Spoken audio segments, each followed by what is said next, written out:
Inilah saya jadi bapak, mulai dari hari ini saya jadi bapak anak saya ya. Ya, pokoknya saya pada intinya saya siap ya. Ibu tidak usah apa, ini semua karena Allah ternyata ya. Ini ada rezeki sedikit yang saya akan kasih ke bapak. Bapak tidak usah pikiran apa-apa.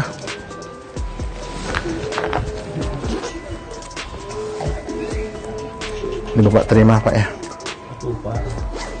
Bapak terima ya. Alhamdulillah. Bapak terima pokoknya untuk kepentingan bapak hari-hari ya. Jadi mulai dari hari ini keperluan bapak apa nanti ya. Bapak yang penting itu aja ya. Mudah-mudahan bermanfaat ya. Bermanfaat untuk bapak ini, ada rezeki sedikit ya. Bukan apa-apa yang saya punya ya. Saya tidak punya apa-apa. Ini rezeki sedikit Allah yang berikan. Halo Sobat Fakta Bang Pin, masih mengikuti soal kasus kakek Suhud yang viral setelah dimarahi oleh Baim Wong. Rezeki demi rezeki terus mendatangi kakek Suhud akibat setelah dia dimarahi oleh Baim Wong. Dan kali ini datang dari Crazy Rich, Haji Suryansah, seorang kaya dari Pulau Kalimantan yang dulunya juga susah, hidup susah. Karena itu dia pun sering menolong orang susah. Setelah bersilaturahim dengan kakek Suhud, Pak Haji kemudian memborong jualan pedagang kecil yang berjualan di sekitar rumah kakek Suhud. Jauh-jauh datang dari Kalimantan, Haji Sasa yang memang dikenal sangat dermawan dan suka memborong barang dagangan orang-orang kecil itu pun menghampiri kakek Suhud karena merasa iba. Dia ingat nasibnya dulu saat susah, bahkan sempat mau bunuh diri, loncat dari hotel Swiss Berlin. Nah, bagaimanakah kisah dari Haji Suryansah atau Sasa ini? Bagaimana dia sampai datang sendiri ke Cilengsi, ke rumah dari kakek Suhud untuk memberikan donasi dan uang yang segepok itu kepada kakek Suhud, serta membagi-bagikan uang kepada pedagang-pedagang kecil yang dagangannya diborong habis oleh Haji Sasa ini. Yuk simak kupas tipis-tipis fakta Bang Pin kali ini. Like, subscribe, and komennya ditunggu. Serta jangan lupa selalu ada doa dalam setiap lentikan jarimu.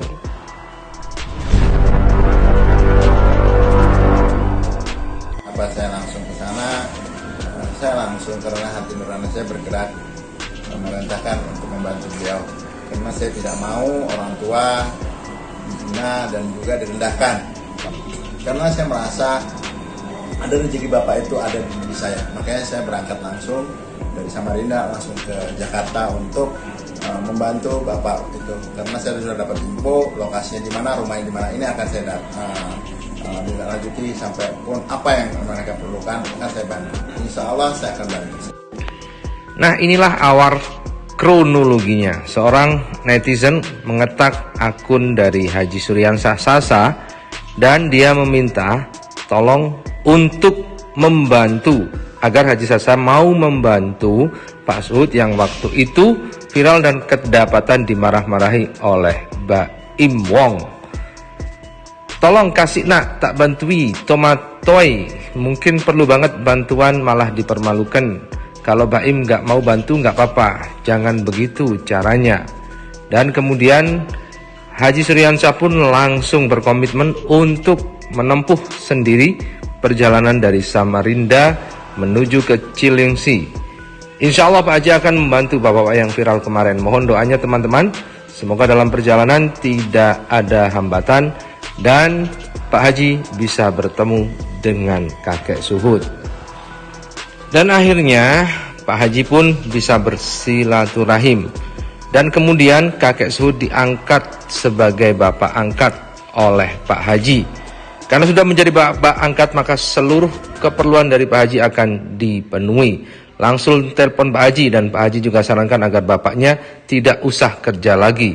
Pak Haji pun mengajak Pak Suhud, kakek Suhud untuk makan-makan bersama, dan tidak lupa memberikan tali asih berupa segepok uang kepada kakek Suhud. Dan yang paling penting sekarang kakek Suhud sudah punya anak kaya, yakni Pak Haji Sasa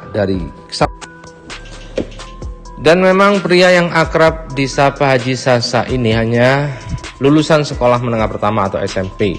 Dan awalnya kehidupan keluarganya tergolong bukan keluarga yang mampu.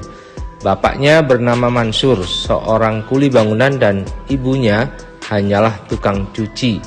Dia terpaksa tidak melanjutkan sekolah karena orang tuanya tidak punya biaya.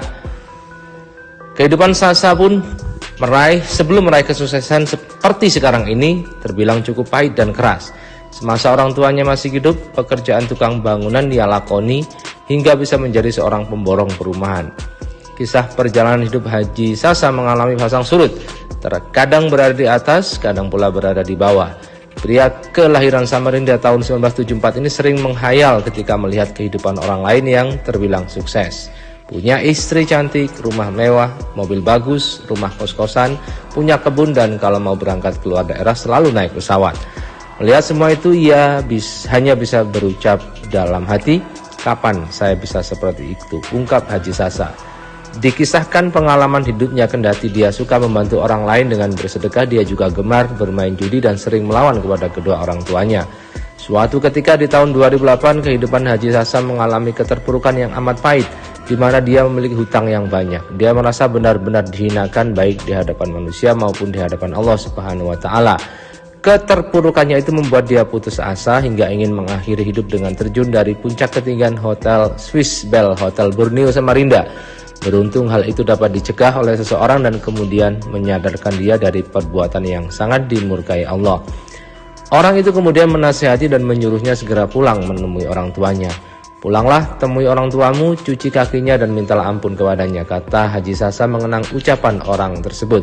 Setelah kejadian itu, Haji Sasa mulai dapat hidayah. Dia kemudian mengikuti nasihat orang tersebut. Kedua orang tuanya dia temui lalu memohon ampun atas segala dosa dan kehilafannya selama ini. Ibundanya kemudian mendoakannya supaya rezeki anaknya selalu melimpah agar bisa berbagi kepada sesama. Tak lama sejak dia meminta ridho dari orang tuanya, kehidupan Haji Sasa mulai merangkak naik. Berkat doa ibunya, segala urusan Haji Sasa diberi Allah kemudahan dan kelancaran. Dia berniat akan membahagiakan kedua orang tuanya dan akan selalu bersedekah dengan rezeki yang ia dapatkan. Rezeki yang tak terduga pun datang. Tak tanggung-tanggung dia mengaku mendapatkan fee 10 miliar hasil dari penjualan tanah. Keyakinan Haji Sasa semakin bertambah kuat bahwa dengan restu dan doa seorang ibu, pintu rezeki akan terbuka lebar. Dengan modal uang itu, Haji Sasa mulai terjun ke dunia tambang batubara.